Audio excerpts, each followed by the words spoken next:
Hey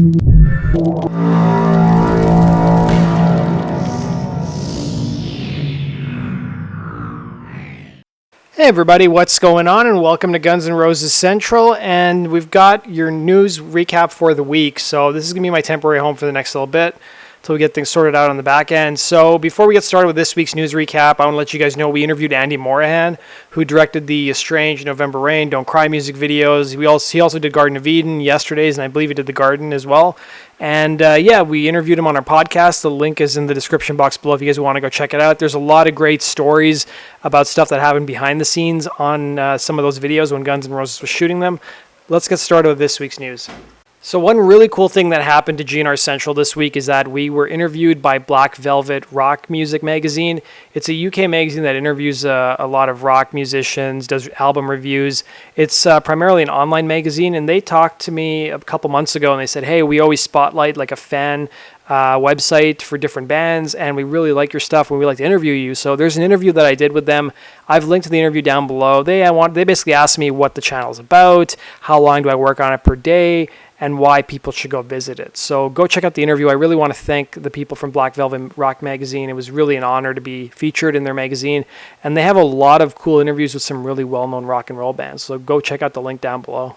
So we got some good news for those fans who want to see something new in the set list on Guns N' Roses Not in This Lifetime tour in Europe. So they surprised everybody by playing Slither at their first show in Berlin, and they've continuously played the song at their next several shows. They also performed Shadow of Your Love for the first time in over 30 years during a concert they played in Denmark. So they played Shadow of Your Love, not only the Denmark show, but also at the show they played at the Download Festival this past weekend. If you guys want to see footage of that performance, I've linked to it down below. I was surprised how good Axl sounded on it, how good he sounded on it, although I did take issue with some of Frank's playing on the song. And after hearing Frank play it, I'm pretty convinced that it's Steven on the recording and not Frank.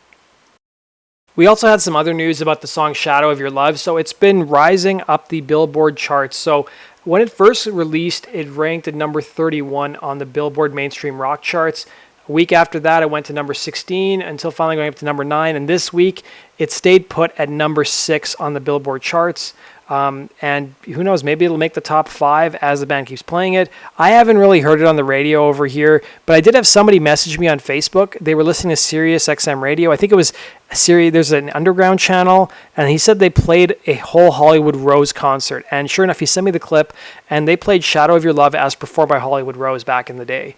So I don't know if this was something that they were advertising on Sirius XM, or was maybe just a bootleg they were playing. But let me know in your guys' wherever you live if you're hearing Shadow of Your Love a lot on the radio. We also had some Guns N' Roses songs leak online this week. So this was courtesy of the MyGNR forums. I honestly, guys, had a chance to listen to the leaks, but I had no interest in listening to any of them. 2 of the songs from the Chinese Democracy era, including a new version of Oh My God and new version of Silkworms, leaked online. It was first reported by the MyGNR forums. They didn't want people posting links, rightfully so. But I did see on Instagram, I believe, there was a bunch of clips that people could go listen to. I kind of heard mixed reactions from a lot of people listening to those leaks online. Axl Rose finally took a long break from social media and came back with a tweet this past weekend. It was Queen Elizabeth's 92nd birthday, and he took some time to basically go on social media and wish her a happy birthday. It's also important to note that Guns N' Roses played the Download Festival this past weekend, so maybe that's why he wished her a happy birthday. Speaking of the Download Festival, it looks like Guns N' Roses tour rider had leaked online. So the UK's Daily Mirror interviewed some of the festival organizers and promoters who revealed what Guns N' Roses demanded for their tour rider, one of which included a porcelain toilet. So I'm guessing at one of these big festivals, or whenever they have these festivals, they always use outhouses, and maybe, porcelain toilets aren't readily available, but that's something that Guns N' Roses requested. They also said that the source in the interview said, I'm told that Axl / Duff and the rest of the band flew in for their 3-hour headlining slot by helicopter before being whisked off to a compound the size of a football pitch. Access was denied to anyone who wasn't part of the tour group. Inside, they had home comforts from basically from the U.S. flown over, including their favorite Hershey bars and extra cheesy pizzas. And anyone who's ever been to a festival is familiar with the horror of the portaloo, so it's understandable that the band demanded special porcelain bogs to ease their comfort. And they were even told that super silky toilet paper was also requested by Guns N' Roses. And a source said when the organizers of Download got Guns N' Roses' request, they were gobsmacked. It is the biggest rider the festival has ever seen. They've never seen anything like it, but they made sure it's exactly how they wanted. Some of the other favorite stars' demands included Jay-Z having a personal cigar maker on his payroll and Mariah Carey asking for 20 white kittens and 100 white doves. And we've got some more Shadow of Your Love news. So I had one question from a subscriber who asked me who was the artist behind the cover art for the single and the music video. And I thought maybe it's Slash's brother because he's, worked with Slash before in the past. But it turns out Aryan Butler, I hope I'm saying his name right, is the artist behind the Shadow of Your Love artwork. So he's also done some of the lithograph artwork for the Not in This Lifetime tour. So if you take a look at his Instagram page, you'll see some of them. He posted this on Instagram. He said, I took a long social media break and it felt pretty good. I've been working hard on a lot of really fun projects. This is the official Shadow of Your Love artwork for GNR, and I'm so thankful for the opportunity to do the artwork for this amazing, iconic band. I'll be posting a bunch more stuff in the next couple of weeks. And then he ended it with a bunch of Guns N' Roses hashtags. So Steven Adler gave an interview recently to WRIF Radio, and he talked about talking to Izzy Stradlin within the last 2 months. He talked about his thoughts on the reissue. He was asked about the Appetite for Destruction 30th anniversary reissue, and he said there weren't too many pictures of him and Izzy in the booklet. He said, I guess there's a couple pictures of me and Izzy in some little booklet in the back of the thing. I saw somebody had it in Australia, and the book that comes with it, it was just of the new band, so the pictures really weren't that cool. He was then asked about if he knew about the announcement of the reissue. He said, no, I didn't know it was coming. I was like, wow, this is great. Maybe the great, smart professional Fernando, referring to Axl's manager, has something really cool under his sleeves, ready to pull out like a magician and make something really happen that the fans are going to love and want. He then detailed a conversation he had with Izzy Stradlin 2 months ago about what Izzy is currently up to. He said, Izzy and I talked about 2 months ago. He just buys old cars, fixes them up, drives them across country to his ranch. He has a ranch in Indiana or something. He also said that Izzy has a talent for living. He said living takes a talent, and he's got a talent for life. So if you guys want to see more of the interview, I've linked to it down below in the description box. In the same interview, Steven Adler also took some time to criticize Chinese democracy. So he said, I think Axl should have called it WAR instead of Guns N' Roses. If he called it War, it wouldn't have sold as many records, but having the Guns N' Roses name, it was able to sell a few. That was like a solo record. There wasn't one person from the original band on it. I think there were probably 20 people playing on it. It took 17 years to make. It's more like a solo record. Axl is a really talented and very smart person. I love him. I wish I could give him a hug and a big kiss, but I can't see him.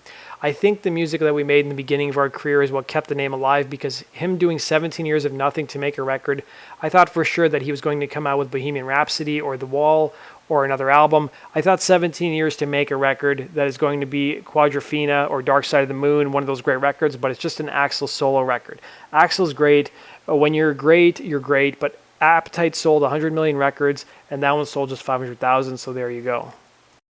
We also had an interview with Guns N' Roses booking agent. So Rod McSween was interviewed by Music Week, and he talked about some of his favorite shows that have happened so far as part of the Not in This Lifetime tour. So speaking of the new issue of Music Week, he said that the whole world tour has been a spectacular success. Some highlights were the 2 sold-out Olympic Stadium shows in London last year, playing the Melbourne Cricket Ground in Australia, and the passionate crowds in South America. So McSween, who guides the band's live career outside of North America, described public demand to see the reformed lineup as voracious, adding the strategy has been to route with care to play some new markets and always plan ahead.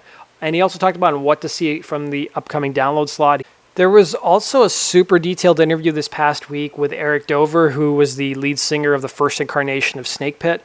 Now, I'm not going to go through the entire interview. He talked a ton about Snake Pit. This is the most in-depth I've ever heard Eric Dover talk about Snake Pit since leaving the band. So he talked about the whole auditioning process. He talked about the first time jamming with Slash. He talked about some of the covers they played while on tour. He also revealed how Beggars and Hangers On was basically one of the first songs he heard, and he basically wrote the lyrics to them to the song on the spot. He also talked about Duff McKagan's involvement with the song Beggars and Hangers On because he's listed as a co-writer. He also was asked about working with Mike Klink on the It's 5 O'Clock Somewhere soundtrack, or the album. And he also talked about a bunch of other stuff too. He even talked about, meeting Izzy, because if you guys remember, Izzy joined Snake Pit for at least one show that they played in Chicago. They played a Rolling Stones cover. And there's a bunch of other great stuff in the interview. I've linked to it down below in the description box. If you guys are a fan of Snake Pit or just a GNR fan, go check out the interview. It's really well done. We got some big news from Facebook this week. So the social media giant announced that they are going to be launching a service called Lip Sync Live that lets users lip sync to famous songs, including Guns N' Roses. So they're starting to test a feature designed to steal users from the teen sensation app Musical.ly. So Facebook's new Lip Sync Live lets users pick a popular song to pretend to sing on Facebook Live broadcast. So hundreds of songs are going to be available at the start, including Havana by Camila Cabello, Welcome to the Jungle by Guns N' Roses, and God's Plan by Drake. So when users upload videos with music and the new rules are in effect, they'll quickly be notified whether that song is allowed via the deals and fine to share, or if the video will be muted because they don't have the copyright for those songs. So I'm kind of curious how many Welcome to the Jungle lip syncs we're going to see on Facebook. I'm guessing we're going to see a lot of them. So let me know if you guys are interested in this feature down below in the description box. Frankly, I'd much rather sing it while playing the custom version of the song in Rock Band 3 for the Xbox 360.